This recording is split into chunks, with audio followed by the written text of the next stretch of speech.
what we're working on in Providence is challenging the PHAs of these housing authorities that that denied folks the essential things of living, a place to live, right? And so what they've been doing is, if I live with my mother and she lives in a subsidized house and I get out of prison and I don't have nowhere else to go but stay with my mother, the whole house gets evicted. That's right. Because I'm not on a lease. That's right. I'm not on a lease, and plus I have a record. Yeah. And so where you supposed to go when the most essential things that you have is your family. If you're amputated from your family, then how can you call it survive when you don't have the tools to do it? And so we've been challenging that status quo. And it's been a tough ride, but we made some changes because they was on the applications that was read up in the Reagan administration. So they were still using applications where it was outdated. And but there's still a long way to go because they're still fighting us a lot.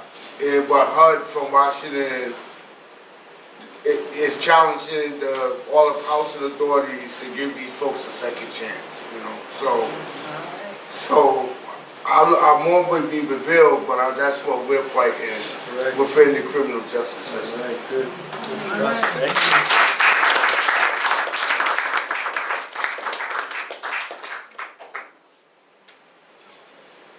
Other comments, thoughts? I know y'all got thoughts percolating. I see you, Dave. What's going on? How you doing today? How are your thoughts today on this matter of Black August? What brought you into the room, other than the fact that you love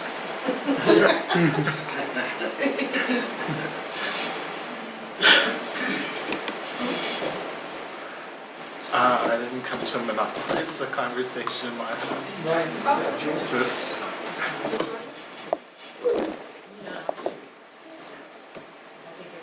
You pretty much know me. I'm Georgia, bus driver.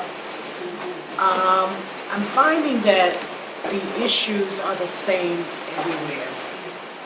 Police brutality, incarceration, homelessness, housing, people are being pushed out. And we was just out in California. We've been doing quite a bit of traveling, our local. We was just out in California, and the homelessness there is off the hook. This is not something that's new to me per se. When it comes to people of color, it's not something new. I've seen it. The young man that was sitting there, he went to Montgomery, Birmingham, all these different places. That's right in my little circle. All those places are circling me. And it hasn't changed very much at all. We had a Mayor Smitterman for 31 years. What he did is something I saw at the Washington Street Yard. And they do every year, this company. This mayor, once a year, would come out and he would give this big, huge cookout in the black community. This was a white mayor for 31 years, but he would put it in the black community and he would feed these people hot dogs, hamburgers, spare ribs. And for me, it was a way of him getting the votes and keeping the votes. They finally gotten a younger African-American mayor. And where was this? I'm sorry, this was in Selma, Alabama. Okay. Finally got a young African-American mayor, and I knew him pretty well, a few years older than me. This guy came in and he started, cleaning up the communities, getting rid of the old abandoned building that the brother there was talking about, making plans to rebuild.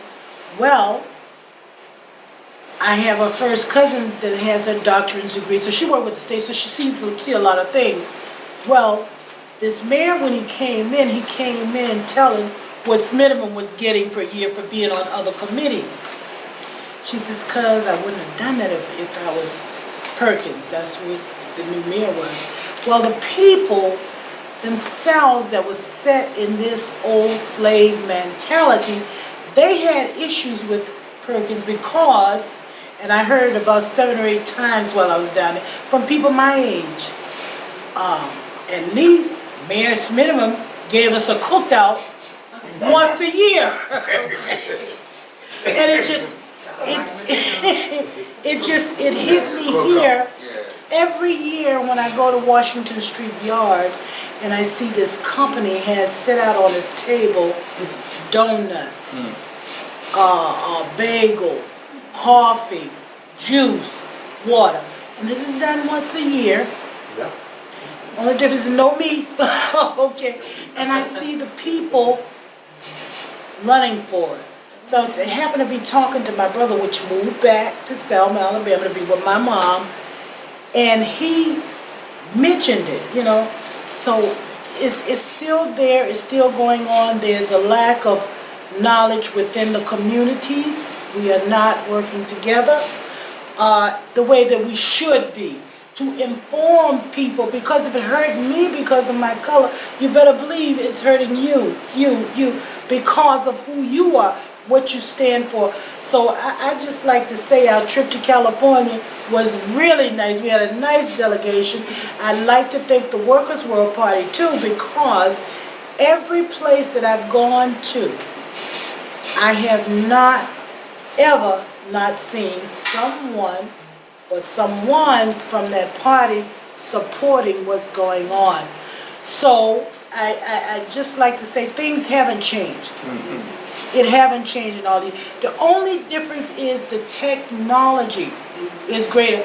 Now we can see what actually takes place and how it's able to happen and go over or around us until it's already done.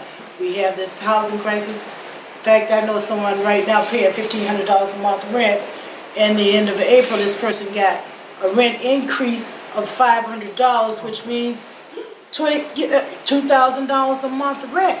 So, and the only thing is now this person's going to have to try and find a way to move. Might have to go in a shelter. Who knows? Because the information is not there if you don't know how to go get it, to go get the help and the support that you need to fight these people with these problems. So basically, I'm going to kind of end it, but the problems are still there from the 1940s, 1950s, 1960s. We can see them.